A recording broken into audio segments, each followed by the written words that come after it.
bonjour. Alors, une autre journée, un autre partage de la part de moi-même. Parole que Dieu m'a donnée ce matin encore. Super belle parole. À tous les matins, quand je me lève, il y a un nouveau inside de la part de Dieu qui me révèle des choses jour après jour. C'est vraiment merveilleux. Je suis très heureux de ça. Le Seigneur me bénit par sa parole, par sa présence et par toutes sortes de petits trucs, des petits clins d'œil si on veut. Alors ce matin, la parole que j'ai eue, c'était, je l'ai écrit même, sans amour, je ne suis rien. Et la foi, c'est une question d'amour. Vous serez d'accord avec moi? Jésus dit, si vous ne m'aimez plus que tout, plus que vos frères, vos sœurs, vos mères, vos pères, votre mari, votre femme, vous n'êtes pas digne de moi. Il faut aimer Jésus et aimer Dieu plus que tout. C'est ça l'adoration. L'adoration, c'est l'amour par-dessus tout. Alors, on adore Dieu et on aime son voisin comme soi-même. Alors, c'est deux amours. Dieu et son voisin comme soi-même. Et il y a toujours un combat à savoir où on met notre amour. La question, c'est pas d'avoir de l'amour. La question, c'est de savoir où on met notre amour. En Dieu et dans notre prochain ou notre argent.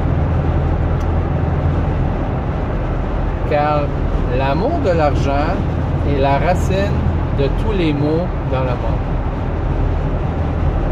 Et l'amour du monde est inimitié contre Dieu. Alors, il faut faire attention à où on met notre amour, où on met notre dévotion, où on met notre affection. Jésus nous dit, affectionnez-vous aux choses d'en haut et non à celles qui sont sur la terre, car les choses d'en haut sont éternelles et les choses d'ici-bas sont temporelles. Ils vont disparaître. Ils sont éphémères. Ça va tout disparaître. Dans le temps de le dire, tout va disparaître. Donc, ma parole de ce matin, c'est que l'amour, c'est plus important que tout. C'est plus important que les théories, les théologies, les intentions. L'amour aussi, ah oui, est pratique.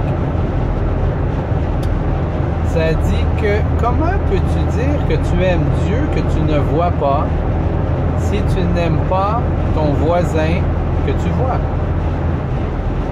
Et comment peux-tu dire que tu as l'amour de Dieu en toi si... Attends une seconde, je l'ai dessus imprimé. Tellement bien dit. Dans 1 Jean 3,18, je texte pas là, je fais juste lire des petites brins. Alors 1 Jean 3,18, tellement bien écrit de l'apôtre Jean. Jean qui est absolument brillant et éloquent, contrairement à ce que j'ai déjà entendu parler, incroyablement quelqu'un dire que Jean avait l'intelligence d'un enfant de 6-7 ans. Incroyable. Jean, pour moi, est un des disciples les plus brillants, les plus éloquents que la Bible relate. Il a écrit 21 chapitres dans son épître, l'épître de Jean. Il a écrit 1 Jean, 2 Jean, 3 Jean, et il a écrit l'Apocalypse au complet.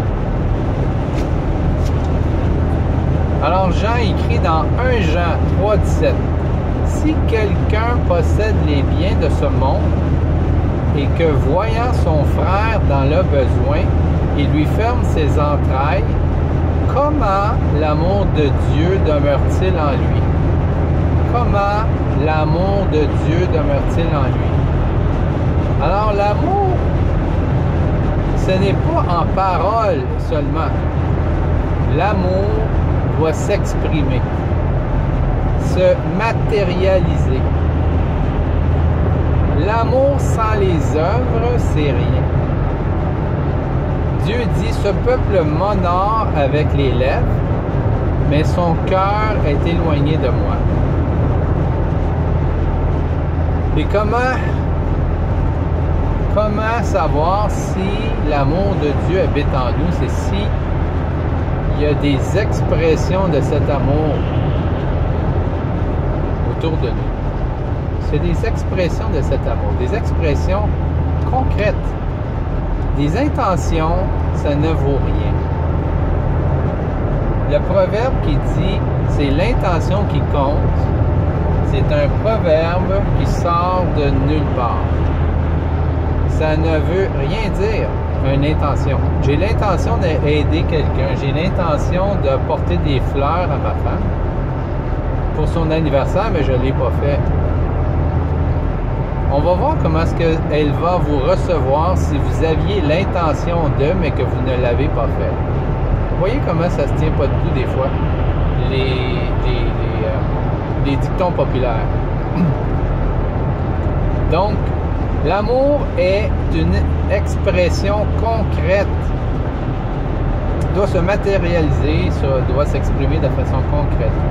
Et Paul il dit, sans amour, je ne suis rien. Sans amour, je ne suis rien.